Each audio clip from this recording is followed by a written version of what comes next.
mother have upon us. He says the following.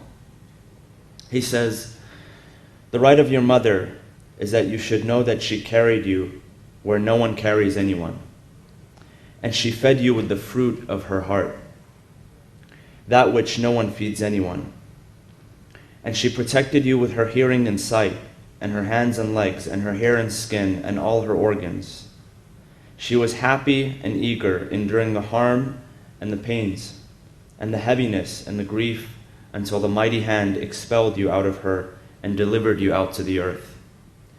She did not care if she went hungry, as long as you ate, and if she was naked, as long as you were clothed, and if she was thirsty, as long as you drank, and if she was in the sun, as long as you were in the shade, and if she was miserable, as long as you were happy, and if she was deprived of sleep, as long as you were resting. And her abdomen was your abode, and her lap was your seat, and her breast was your supply of drink, and her soul was your fort. She protected you from the heat and the cold of this world. Then you should thank her for that. You will not be able to show her gratitude unless through God's help and His granting you success." And those are the words of Imam Zayn al-Abidin alayhi salam, a man who lost his mother at a very, very young age. In fact, history tells us that his mother died after giving birth to him, within about a month. And to understand, where he comes from and how he speaks of his mother from a deep place of gratitude. And some of us, sometimes we have our mothers with us, and we forget. We fall short in recognizing how much value they've put into our lives. And so every day should really be a Mother's Day, when we honor our mothers for who they are and for what they've done in our lives. But today I want to talk about Salama. Salama, as we know, was one of the wives of the Prophet Muhammad sallallahu alaihi wasallam. In fact, she was probably the most noble of those wives after Khadija. We all know that when Khadija was alive, the Prophet was only married to her. And after Khadija passed away, the Prophet married a number of women, and among them was Salama. Now, Salama came from a noble tribe, and she was one of the early Muslims. She was one of the early converts to Islam. And she was also one of the early immigrants to Abyssinia. As you know, the early Muslim community in Mecca faced persecution. And so a group of those early Muslims had to leave Mecca and go to Abyssinia, which is present-day Ethiopia, and take refuge from a Christian king that ruled those lands. And so Salama, along with her husband, at that time, were amongst the early community of Muslims who migrated to Abyssinia. And then as soon as the Prophet and the other companions migrated from Mecca to Medina, she migrated to Medina with her husband. Some Muslims decided to stay in Abyssinia for another almost decade, but she decided to leave. Now, when she decided to leave, they first came back to Mecca. When it became known to her husband's family that they wanted to go to Medina, they prevented her husband and the children from going. So she had to go alone and live halfway between Mecca and Medina for a year on her own. Until finally her husband joined her in Medina, and her husband passed away in the year 4 after Hijrah during the Battle of Uhud, which was one of the major battles of the Muslim community. And after he passed away, the Prophet, after some time, asked for her hand in marriage. And of course, marriage had, I would say, many, many reasons. I mean, sometimes we tend to look at marriage today And people get married because they fall in love or because they want to grow with one another. But if you look historically, if you do a study on why people would get married before, there were different reasons. In fact, even here in the United States, if you look at pre-industrial revolution versus post-industrial revolution versus the modern day era, people got married for different reasons. It wasn't always because of love and romance. Sometimes there was no love and romance involved. Sometimes people just wanted to settle down and put down some roots and have a family. And so to have that lovey-dovey feeling that precedes marriage wasn't really a common thing. It wasn't a popular thing until later. So the Prophet married her to bring her in because she was a widow and she was young. She was 29 years old at the time, and she had 4 children. And so it's very interesting because when the Prophet asks for her hand in marriage, initially she refuses. And the reason why she refuses is the following. She says, and these are admissions of her own. She says, number one, I'm old in age, 29 years old. But she considered herself old in age. She said, number two, I have 4 children. Why would he want to marry me if I already have children? And number 3, and this is a very hard admission to make, but she said, I'm jealous. I could get jealous. And so when the Prophet heard about that, he said the following. He said, well, old age, he said, I'm older than she is. And 29 is not really an old age. I mean, think about it. Sometimes, it's interesting because sometimes we think certain things, that we assume certain things about ourselves. And when you get to the root of that assumption, you realize that you've been telling yourself a story for so long that you've believed it about yourself. There are some things that we believe, some negative things that we believe about ourselves that nobody else even assumes, nobody else even thinks about. But, you kind of get stuck in your own mind and assume certain things about yourself, and they're really incorrect. So she said old age. He said, no, it's not old age. 29 is not an old age. And then he said, in terms of the children, well, God can take care of the children. We can take care of the children. That's not an issue. And then in terms of jealousy, he said, I'll pray for God to remove that from her heart. And there's a powerful lesson in that. Because God tells us in the Quran, وَاعْلَمُوا أَنَّ اللَّهَ يَحُولُ بَيْنَ الْمَرْءِ وَقَلْبِهِ, that understand and know that God has the ability to come between us and our hearts, meaning us and our feelings. Because sometimes we do have unwanted feelings. Sometimes we feel jealousy, or we feel animosity, or we feel feelings of negativity. And God says that He has the power to come between you and your heart, come between you and your feelings. And so sometimes we just need to pray to God and ask God to remove those unwanted feelings from our heart. Sometimes you try hard to remove the jealousy, but you can't really do it on your own, so you need God's help to extract those feelings from your heart and cast them away. So, with that settled, she agrees to marry the Prophet. By the way, I forgot to mention this, that her presence in Abyssinia was very instrumental. In fact, all of the dialogue that took place between Ja'far, who was the cousin of the Prophet, who led the delegation to Abyssinia, Ethiopia, where they lived under the refuge of the Christian king, all of the dialogue that took place between Ja'far, the leader of the Muslim delegation, and the Christian king was narrated by whom? Salama. She narrates everything that took place. And in Sunni hadith, the number of hadith that are narrated upon her authority are 378. 378 separate narrations, separate traditions.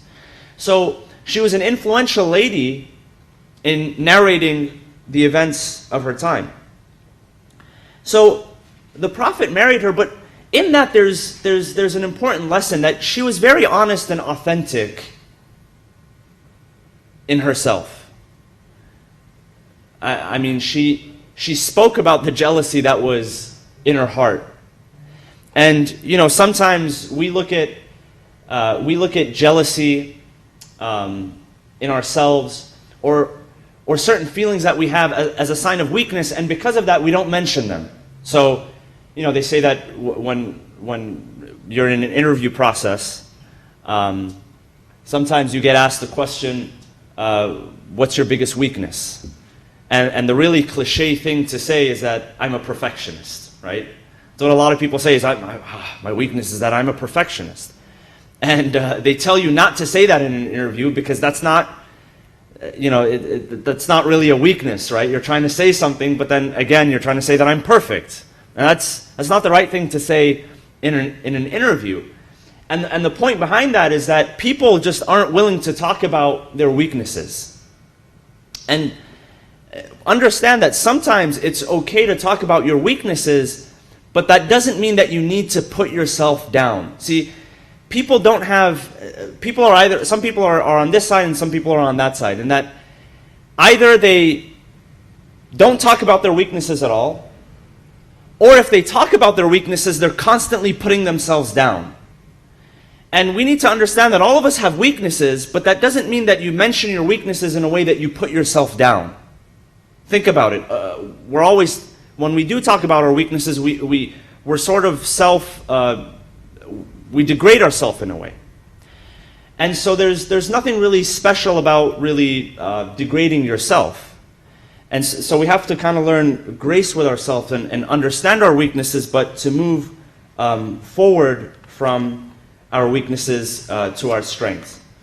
And there was a poem that I came across recently, and it sort of spoke to this idea. I want to share this poem with you, and this poem is by Mariana Williamson. It says the following. It says, "Our deepest fear is not that we are inadequate. Our deepest fear is that we are powerful beyond measure. It is our light, not our darkness, that most frightens us. We ask ourselves, who am I to be brilliant, gorgeous, talented, fabulous? Actually, who are you not to be? You are a child of God. Your playing small does not serve the world. There's nothing enlightened about shrinking so that other people won't feel insecure around you. We are all meant to shine as children do. We were born to make manifest the glory of God that is within us. It's not just in some of us, it's in everyone. And as we let our light shine, we unconsciously give other people permission to do the same. As we're liberated from our own fear, our presence automatically liberates others." So sometimes, this poem speaks to the fact that sometimes we talk about our weaknesses because we're afraid to talk about our strengths, because we're afraid of success. We're afraid of shining. When in reality, what liberates people is that you shine. When you're doing well for yourself, you give permission other people to do well as well. So Salama was very, very graceful in that regard. So she marries the Prophet, and narrations describe her in a very interesting way. Now first, before that, I want to mention what Allah subhanahu wa ta'ala says in the Quran in terms of the wives of the Prophet. In chapter 33, God says the following, Bismillah ar-Rahman ar-Rahim, وَمَنْ يَقْنُتْ مِنْكُنَّ لِلَّهِ وَرَسُولِهِ وَتَعْمَلْ صَالِحًا نُؤْتِهَا أَجْرَهَا مَرَّتَيْنِ وَأَعْتَدْنَا لَهَا رِزْقًا كَرِيمًا. So in addressing the position of the wives of the Prophet, God says that whichever one of you, to the wives of the Prophet, does good, we shall reward her twofold. Why? Because as the wives of the Prophet, they are role models for humanity. When you're a leader in a community, in a society, people are looking up to you. They're looking at your right, and they're looking at your wrong. The same goes for their wrongdoing. Right before that, God says to them that if you do wrong, then you'll be held accountable twofold. And I heard a saying one time. It says that when people are following you, they'll do 50% of what you do right and 100% of what you do wrong. So there's a lot of reward in doing good, because you want to increase the chances of people doing good and people doing right, and you want to decrease the chances of people doing wrong, because they'll do 100% of what you do wrong. And think about it, if you've ever been in a leadership position or a management position, anytime you slip up and make a mistake, 10 other people do the same thing. If you do something right, only half that amount of people will do right. So being in that position, This is what God tells the wives of the Prophet. In another verse, in that same chapter, chapter 33, verse 6, he says, النَّبِيُّ أَوْلَى بِالْمُؤْمِنِينَ مِنْ أَنفُسِهِمْ وَأَزْوَاجُهُ أُمَّهَاتُهُم. Since we're speaking about Mother's Day, God tells the believers that the Prophet is أَوْلَى بِالْمُؤْمِنِينَ مِنْ أَنفُسِهِم. What does that mean? That can mean a number of things. That can mean, the word أَوْلَى means a priority.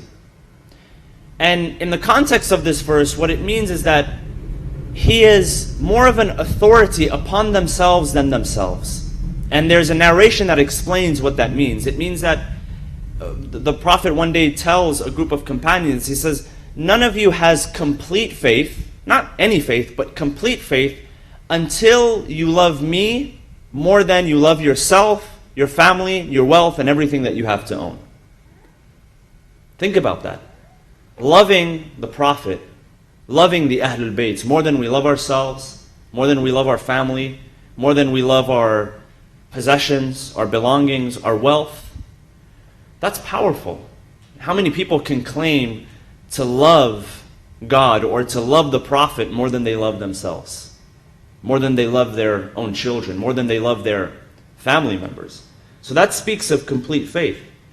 In another verse, وَمَا كَانَ لَكُمْ أَن تُؤْذُوا رَسُولَ اللَّهِ وَلَا أَن تَنْكِحُوا أَزْوَاجَهُ مِنْ بَعْدِهِ أَبَدًا. So what does it mean for them to be mothers? Because the previous verse says that the Prophet is أَوْلَى بِالْمُؤْمِنِينَ مِنْ أَنفُسِهِمْ, is more of a priority to the believers than themselves, and his wives are their mothers.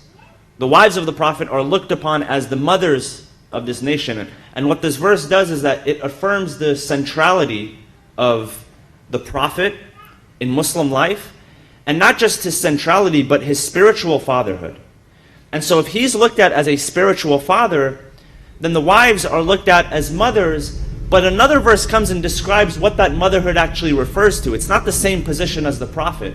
Rather, what it refers to is that after the death of the Prophet, they may not remarry. وَمَا كَانَ لَكُمْ أَن تُؤْذُوا رَسُولَ اللَّهِ وَلَا أَن تَنْكِحُوا أَزْوَاجَهُ مِنْ بَعْدِهِ أَبَدًا. And so that's the sort of position that we're taught about when it comes to the wives of the Prophet. So immediately, when the Prophet marries Salama, he gives her a special task. And that task is that she becomes the main female influencer in the life of his daughter Fatima Zahra alayhi salam. Because Khadija dies in Mecca, and so Fatima is at a very young age. And so to remedy that and to replace that motherly care, the Prophet had a number of choices, but he chose specifically Salama, this wife, to take care of Fatima alayhi salam. And it's very interesting because the narrations say the following: that when Salama began to take care of Fatima, the daughter of the Prophet, and this reveals to us why she was looked at, she was perceived in such high esteem. When you look at Salama in retrospect, you say that after Khadija, she was the most noble of the wives of the Prophet. Well, what was the secret sauce? What was the secret ingredient behind that? Her father, Salama, her father was not a prophet. So where did that nobility come from? Where did that esteem come from?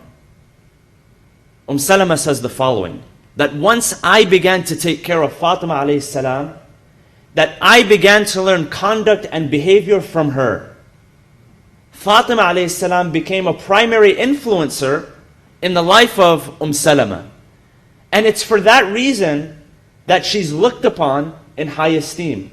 And she's regarded as the most noble after Khadija. Isn't that amazing? Doesn't that show you the power of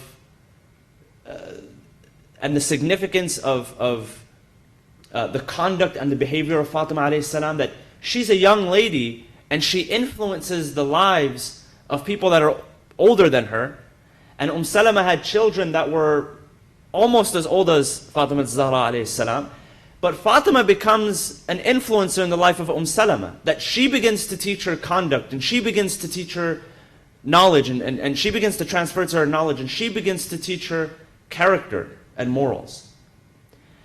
So, within that context, naturally, Salama begins to witness the significant events in the life of the Prophet. Amongst those events is Hadithul Kisa. Some of you know what Hadithul Kisa refers to. Hadithul Kisa is the event that is widely narrated, and basically, just a rundown of Hadithul Kisa. The Prophet enters the home of Salama, and the narration tells us that, in a nutshell, that the Prophet, Fatima Zahra, Imam Ali, Imam Hassan, and Imam Hussein, that family, that Ahlul Bayt, they come together for a meal in that home, and they are all covered under one large cloak. And once they become covered under that large cloak, the angel Gabriel descends and asks permission to be included in that inner circle. Once Gabriel becomes the sixth person in that inner circle, the Prophet turns to Salama, he turns to Gabriel, and he turns to those that are there, and he tells them that, and he points towards the Ahlul Bayt, and he says, these are the people that represent my flesh and my blood. And what they love, God loves, and what they do, and what they dislike, God dislikes. So that narration that holds such significance in the Shi'i school of thought is narrated in one occasion by Salama, and it happens right in front of her. And part of that is that Salama asks if she could be part of that circle, and the Prophet refuses, but he confirms her status as the closest person to the Ahlul Bayt outside of that circle. We're told that after the life of the Prophet Muhammad ﷺ, that she becomes a staunch defender of the cause of Imam Ali alayhi salam. And she becomes a staunch defender of the cause of Fatima Zahra alayhi salam. And one of those instances is when the land of Fadak was taken away by the authorities after the life of the Prophet Muhammad ﷺ. And we know that the land of Fadak was a personal gift given by the Jewish community that lived in the outskirts of Medina to the Prophet. And so because it was a personal gift that was given to him, he transferred that gift to his daughter Fatima. They used it, her and her husband Imam Ali alayhi salam, they used it as a land to produce dates, to produce crops for a number of years. After the death of the Prophet, that piece of land was confiscated from them. Even though they had the deed, they had everything to prove that it belonged to them. But it was confiscated from them. And among the very, very few people, the handful of people that came to the defense of Fatima Zahra alayhi salam was Salama. Because what happened was, after they confiscated it from her, they asked her to bring proof that it belonged to her. Now, it makes no sense to confiscate something from someone and then ask them to bring the proof if it was under their possession in the first place. I mean, I have a ring on my finger. Would it make sense for someone to pull the ring off of my finger and then say, bring proof that it belongs to you? I don't need to bring proof. It's on my finger already. It's in my possession. And so that was the case with the land of Fadak. So they went to Fatima and they asked her. And so Salama turns to them later on and she says, are you kidding? What's going on? Why would she need to provide evidence that it belongs to her when it was in her possession in the first place? And do you know who you're asking to bring forth evidence? You're not asking a crook. You're not asking a felon. You're asking Fatima, the daughter of the Prophet. And because of that stance that she took, not only was, of course, that claim rejected, but her stipend, because after the Prophet passed away, the wives of the Prophet were given a stipend, a monthly stipend, to support them from the treasury. Her stipend was confiscated for a year. And so she had to pay the price of her stipend to stand for the word of truth. And of course, we know that she came to the defense of Imam Ali alayhi salam before the Battle of Jamal, and she was instrumental in protecting his rights and defending him. And really the highlight when the story of Salama is mentioned is her relationship with Imam Hussein alayhi salam, and I'll end with this. And we're told that when Imam Hussein alayhi salam was born, of course Khadija had passed away, so Salama had taken that motherly role when it came to Fatima and helping her deliver her children. And so she becomes a witness to so many of those, early incidents and those events that take place when it comes to the early life of Imam Hassan and Imam Hussein alayhi salam. Those little exchanges and those gestures. She was a witness to all of those. And so she says the following. She says that the Prophet came in when he heard the news of his grandson being born, and he took him, he embraced him, he placed him on his chest, and then he began to weep, he began to cry. So Salama's shocked. She turns to him, she says, Ya Rasulullah, O Prophet of God, why are you weeping? You should be rejoicing at this moment. And she knew it was tears of sadness. And he was joyful, but at the same time, he was sorrowful, because he related to her. He said that, yes, I am joyful, but Salama, there will come a time in the future where people who claim to be my followers will take this grandson away from me. They will kill him. They will murder him in cold blood. The Prophet was preparing her for events that would happen more than 60 years later. He had that foresight. He was able to tell what was happening, what was going on.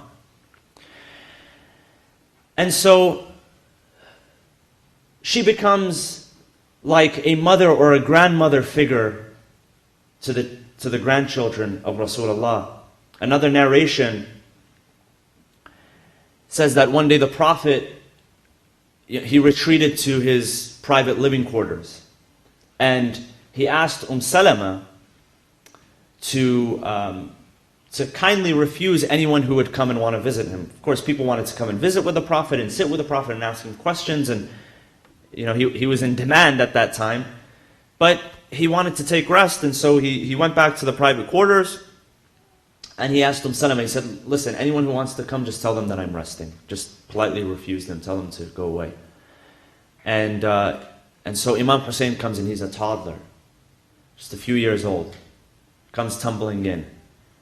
And she says, in the narration, she says, فَلَمْ أَمْلُكْ أَنْ أَمْنَعْ. She says, I didn't have it in me to say no to him, to turn him away. So he went in there.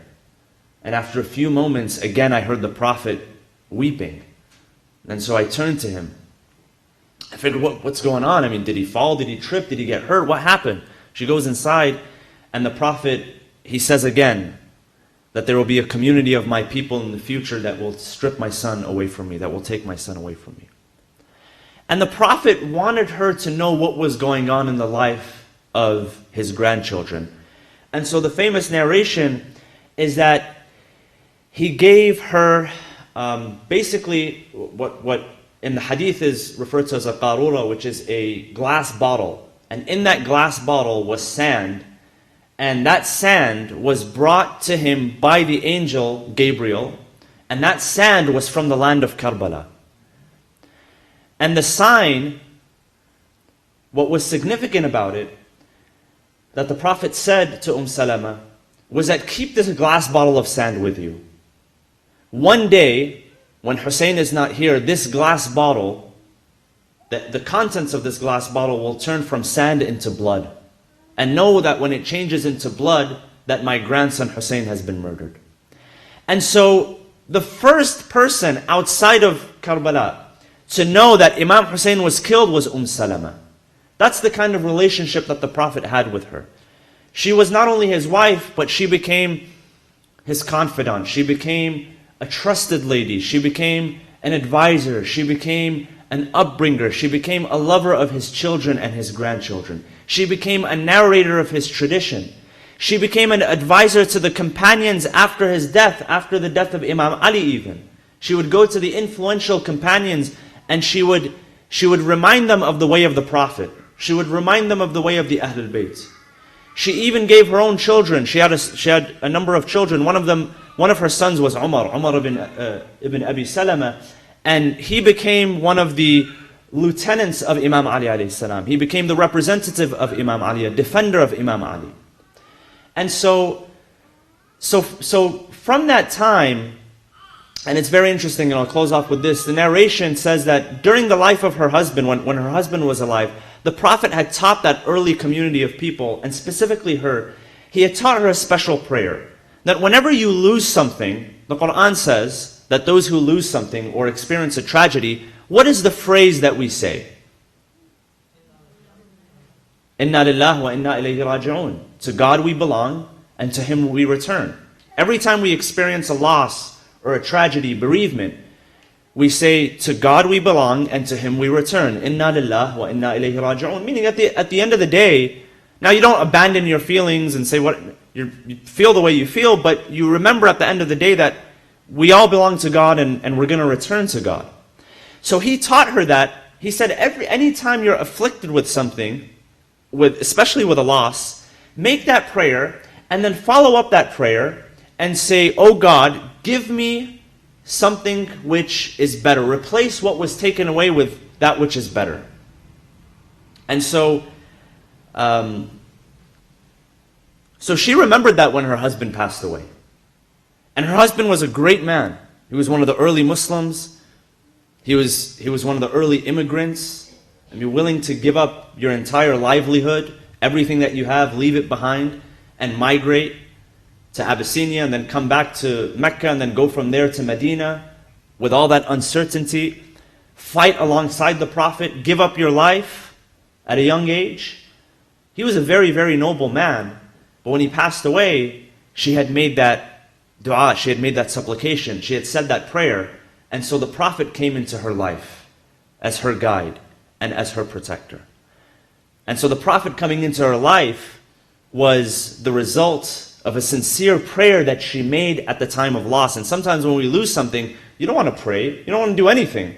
You want to sit down and wallow in your pain, and you want people to feel sorry for you, which is okay to a certain extent. But she looked beyond that and she said, oh God, give me something which is better. And she couldn't see anything better at the time. So that was the person of Salama, a very noble lady, a very trusted lady. We ask Allah subhanahu wa ta'ala to bless us in this holy month, the month of Ramadan. We ask Allah subhanahu wa ta'ala to accept our deeds and to bring relief to all of those worldwide who are in need of relief. Bismillah ar-Rahman ar-Rahim. اللهم اغفر للمؤمنين والمؤمنات والمسلمين والمسلمات الأحياء منهم والأموات تابع بيننا وبينهم بالخيرات إنك مجيب الدعوات إنك قاضي الحاجات إنك على كل شيء قدير برحمتك يا أرحم الراحمين. صلى الله وسلم على سيدنا محمد وعلى أهل بيته الطيبين الطاهرين.